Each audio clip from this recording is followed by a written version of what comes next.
안녕하세요. 오늘은 출애굽기 14장을 살펴보시겠습니다. 14장에서는 이스라엘 백성이 드디어 홍해를 건너는 장면을 보실 수 있습니다. 1절 보시겠습니다. 여호와께서 모세에게 말씀하여 이르시되 이스라엘 자손에게 명령하여 돌이켜 바다와 믹돌 사이에 비하히롯 앞 곧 바알스본 맞은편 바닷가에 장막을 치게 하라. 숫곳에서 에담까지 줄곧 행군해 왔던 북동쪽으로부터 갑자기 돌이켜서 다른 방향인 남쪽이나 남동쪽으로 행군하도록 하셨습니다. 바로가 이스라엘 자손에 대하여 말하기를 그들이 그 땅에서 멀리 떠나 광야에 갇힌 바 되었다 하리라. 앞은 바다이고 양옆은 산이며 뒤는 사막인 그러한 사면초가의 상황에 부닥친 이스라엘 백성들의 상태를 보고 이스라엘이 광야에서 길을 잃고 헤매는 줄로 오판한다는 것입니다. 4절 보시겠습니다. 내가 바로의 마음을 완악하게 한즉 하나님께서 바로의 마음을 악하게 만든 것이 아니라 악한 마음을 먹는 바로를 유기하셨다는 뜻입니다.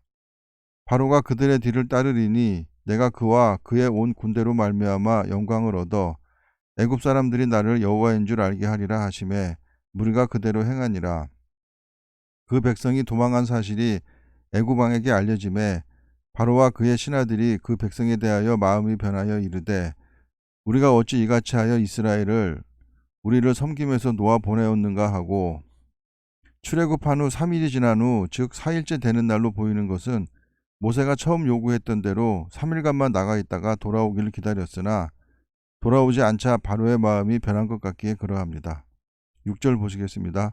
바로가 곧 그의 병거를 갖추고 그의 백성을 데리고 갈새 선발된 병거 600대와 BC 926년 유다왕 르호보암 당시 애굽 통치자 시삭이 병거 1200대를 거느리고 멀리 예루살렘까지 원정간 사실을 볼 때 이때의 특별병거 600대는 그렇게 많은 병거는 아닌 것으로 보입니다. 애굽의 모든 병거를 동원하니 지휘관들이 다 거느렸더라.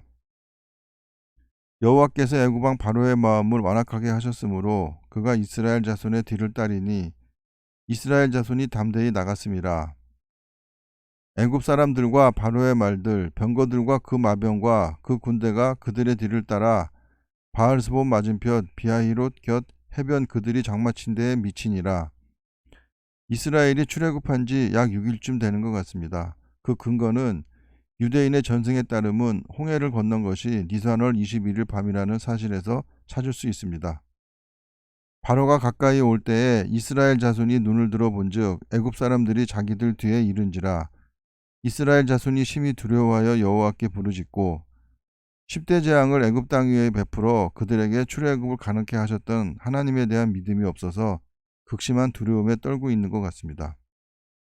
그들이 또 모세에게 이르되 애굽에 매장지가 없어서 당신이 우리를 이끌어내어 이 광야에서 죽게 하느냐? 어찌하여 당신이 우리를 애굽에서 이끌어내어 우리에게 이같이 하느냐? 이스라엘 백성이 하나님을 시험하고 있습니다. 12절 보시겠습니다. 우리가 애굽에서 당신에게 이른 말이 이것이 아니냐? 이르기를 우리를 내버려 두라. 우리가 애굽 사람을 섬길 것이라 하지 아니하더냐? 애굽이 10가지 재앙을 겪는 것을 직접 봤으면서도 애굽에서 나올 때 반대하는 사람이 있었다는 것입니다. 애굽 사람을 섬기는 것이 광야에서 죽는 것보다 낫겠노라. 이스라엘의 노예 근성을 볼 수 있습니다. 모세가 백성에게 이르되 너희는 두려워하지 말고 하나님에 대한 온전한 신앙을 회복하라는 의미입니다. 가만히 서서 여호와께서 오늘 너희를 위하여 행하시는 구원을 보라. 홍해의 바닷물이나 중무장한 애국 군대를 바라보지 말고 위로부터 오시는 하나님의 크신 능력을 소망하라는 뜻입니다. 너희가 오늘 본 애굽 사람을 영원히 다시 보지 아니하리라. 이스라엘을 쫓던 애국 군대는 모두가 홍해바다에 수장되었습니다. 14절 보시겠습니다. 여호와께서 너희를 위하여 싸우시리니 너희는 가만히 있을지니라. 더는 어찌할 수 없는 극한 상황에서 필요한 것은 그 상황을 하나님께 온전히 맡기는 믿음뿐일 것입니다. 여호와께서 모세에게 이르시되 너는 어찌하여 내게 부르짖느냐? 이스라엘 자손에게 명령하여 앞으로 나아가게 하고 하나님의 구원 사역은 강권적이고 택한 백성에게 임하는 하나님의 은혜는 불가항력적임을 알 수 있습니다. 지팡이를 들고 손을 바다 위로 내밀어 그것이 갈라지게 하라. 이스라엘 자손이 바다 가운데서 마른 땅으로 행하리라. 내가 애굽 사람들의 마음을 완악하게 할 것인즉 그들이 그 뒤를 따라 들어갈 것이라. 내가 바로와 그의 모든 군대와 그의 병거와 마병으로 말미암아 영광을 얻으리니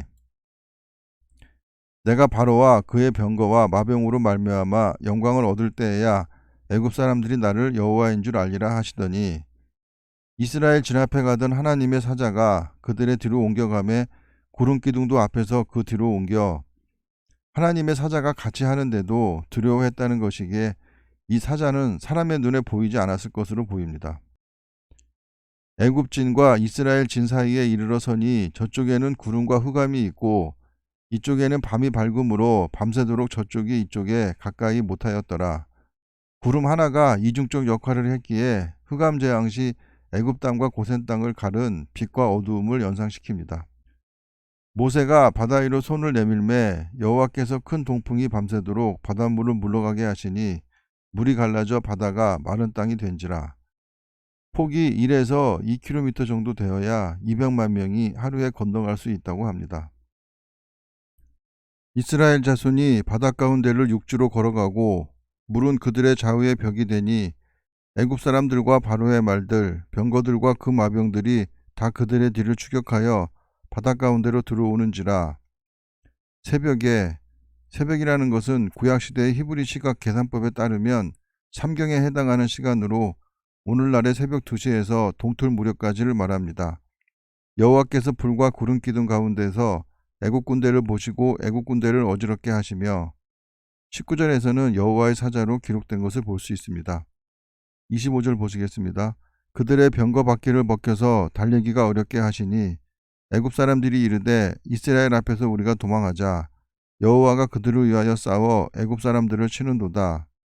여호와께서 모세에게 이르시되 내 손을 바다 위로 내밀어 물이 애굽 사람들과 그들의 병거들과 마병들 위에 다시 흐르게 하라 하시니 홍해 사건 후에 애굽 멤피스의 제사장들이 모세를 가리켜서 간조와 만조에 대하여 능통한 자라고 했다고 합니다. 모세가 곧 손을 바다 위로 내밀매 새벽이 되어 바다의 힘이 회복된지라. 애굽 사람들이 물을 거슬러 도망하나 여호와께서 애굽 사람들을 바다 가운데 엎으시니 하나님의 능력에 의하여 바닷물을 갈라놓았던 동풍이 그치고 이제는 북쪽과 남쪽으로 벽을 이루며 갈라졌던 바닷물이 제2치를 찾아 힘차게 흘러들었습니다. 28절 보시겠습니다. 물이 다시 흘러 병거들과 기병들을 덮되 그들의 뒤를 따라 바다에 들어간 바로의 군대를 다 덮으니 하나도 남지 아니하였더라. 이스라엘 백성들도 다시 애굽으로 돌아갈 수 없게 되었습니다. 그러나 이스라엘 자손은 바다 가운데를 육지로 행하였고 물이 좌우에 벽이 되었더라. 그날에 여호와께서 이같이 이스라엘을 애굽 사람의 손에서 구원하심에 이스라엘이 바닷가에서 애굽 사람들이 죽어 있는 것을 보았더라. 요세푸스에 의하면 이스라엘 진영이 모두 바다를 건넌 후에 서쪽으로부터 바람이 불어와서 애굽인들의 군장과 시신이 홍해 동쪽 해변으로 수없이 떠내려왔다고 전하고 있습니다.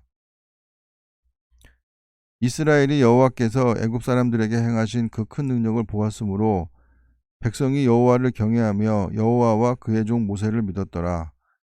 홍해 사건으로 모세를 하나님의 종으로 신뢰하게 되었다는 것인데 이 신뢰가 결코 얼마 가지 못하는 것을 볼 수 있습니다. 이스라엘 백성이 홍해를 건너는 기적의 사건을 체험함으로 생겨난 하나님에 대한 믿음과 신뢰는 그리 얼마 가지 못하고 무너지게 됩니다. 사람이 기적을 보거나 신비적인 체험을 한다고 해서 믿음이 생기는 것이 아니라 믿음은 오직 하나님께서 주시는 은혜로만 가능하다는 것을 깨달아야 하겠습니다. 감사합니다.